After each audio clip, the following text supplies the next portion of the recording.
আশুলিয়ায় এক গার্মেন্টস শ্রমিককে ছুরিকাঘাতে হত্যার ঘটনায় এক ছিনতাইকারীকে গ্রেফতার করেছে আশুলিয়া থানা পুলিশ। বৃহস্পতিবার দুপুরে আশুলিয়া থানায় এক সংবাদ সম্মেলনে এ তথ্য নিশ্চিত করেছে ঢাকা জেলার অতিরিক্ত পুলিশ সুপার আরাফাতুল ইসলাম। তিনি জানান, গত 10 জুন জাহিদা খাতুন ওরফে বন্যা ও তার স্বামী খোকন মিয়া রংপুর থেকে গাড়ি যোগে আশুলিয়ার ভাইপাইল বাস স্ট্যান্ডে ভোর রাত 3টার দিকে নামেন।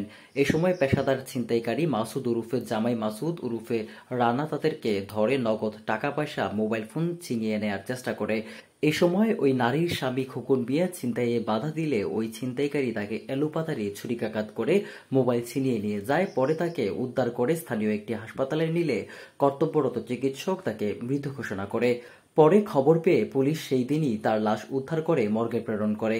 এ ঘটনায় থানায় মামলা হলে পুলিশ উন্নত প্রযুক্তি ব্যবহার করে ভোররাতে হত্যাকারী মাসুদ মিয়া ওরফে জামাই মাসুদ ওরফে রানাকে গ্রেফতার করে দুপুরে তাকে আদালতে প্রেরণ করা হয়েছে বলে জানিয়েছে পুলিশ।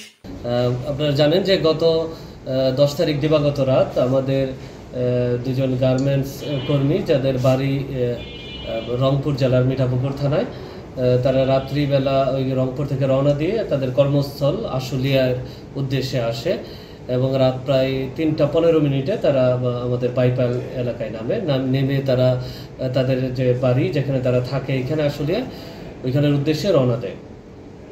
প্রতিমধ্যে তাদের ছিনতাইকারী তাদের পথরোধ করে, একজন ছিনতাইকারী পথরোধ করে তার কাছ থেকে যে মাল, তার যে মোবাইল ফোন, তার স্ত্রীর কাছ থেকে মূলত মোবাইল ফোনটি নিয়ে যায়। তার হাজব্যান্ড এতে বাধা দিলে তাকে ছুরিকাঘাত করে। পরবর্তীতে তার হাজব্যান্ডকে পলাশবাড়ি হাসপাতালে নিয়ে গেলে ওইখানে 4:15 দিকে তার হাজব্যান্ড খোকন মিয়া 28 বছর বয়স উনি মৃত্যুবরণ করে। এই ঘটনার সাথে যে জড়িত আসামি মাসুদুর রহমান ওরফে অনেকেই জামাই মাসুদ নামে চিনে বা কোথাও কোথাও সে রানা নামেও পরিচিত, তাকে গ্রেফতার করা হয় এবং তার কাছ থেকে যে ছুরি দিয়ে হত্যা করেছে সেই আলামতটি তার দেখানো জায়গা থেকে উদ্ধার করা হয় এবং পরবর্তী যে আমরা খুব শীঘ্রই তাকে আমরা কোর্টে প্রেরণ করছি। পরবর্তী আইনগত যে কোর্টের ব্যবস্থা ওই ব্যবস্থা গ্রহণ করা হবে। এখন পর্যন্ত আমরা জানতে পেরেছি সে একাই ছিল এবং তার মোডাস অপারেন্ডি যেটা মানে কাজ করার ধরন যেটা, এটা সে সাধারণত একাই এই কাজগুলো করে থাকে এবং তার বিরুদ্ধে ইতিপূর্বে একই ধরনের একই নেচারের একটা মামলা ছিল। ছিনতাইকারী বলা যায় এবং ছিনতাই করতে কেউ যদি বাধা দেয় সেক্ষেত্রে স্টেপ করারও তার মোডাস অপারেন্ডি যেটা বলে কাজ করার ধরন এরকমই, সে আমাদের কাছে এই ধরনের শিকার। এই অভিযান তো এইভাবে চলমানের বিষয় নেই, যেহেতু সে একাই জড়িত আমাদের তাকে গ্রেফতার করা হয়েছে। তো গ্রেফতারের ক্ষেত্রে আর যেহেতু এটার সাথে কেউ জড়িত নয় এই বিষয়গুলো নাই, তবে আমাদের তার কাছে যে মোবাইলটি নিয়ে গিয়েছিল এই মোবাইলটা বলেছে একটা জায়গায় বিক্রি করেছে, আমরা টঙ্গীতে বিক্রি করেছে। যেহেতু ঈদ পরবর্তী এই সময় আসলে ওইভাবে এগুলা খোলা নাই, আমরা আমাদের তদন্তের কারণেই আমরা নামটা বলছি না কোথায়।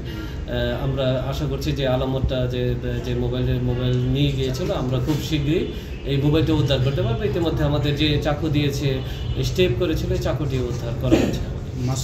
যে আসলে পুলিশের মূল কাজ যেটা আছে, যে মূল কাজের মধ্যে সবচেয়ে প্রাইম ওয়ার্ক আমাদের হচ্ছে মানুষের সেফটি এবং সিকিউরিটি, এটা হচ্ছে আমাদের প্রাইম ওয়ার্ক। এটা নিয়ে আমাদের সার্বক্ষণিক আমরা কাজ করে থাকি। আমাদের দিন এবং রাতে যত আমাদের এই আশুলিয়া থানার ফোর্স রয়েছে সবাই রাস্তায় ডিউটি করছে, তার বাহিরেও আমাদের পুলিশ লাইন্স থেকে অতিরিক্ত পুলিশ ফোর্স মোতায়েন করা আছে।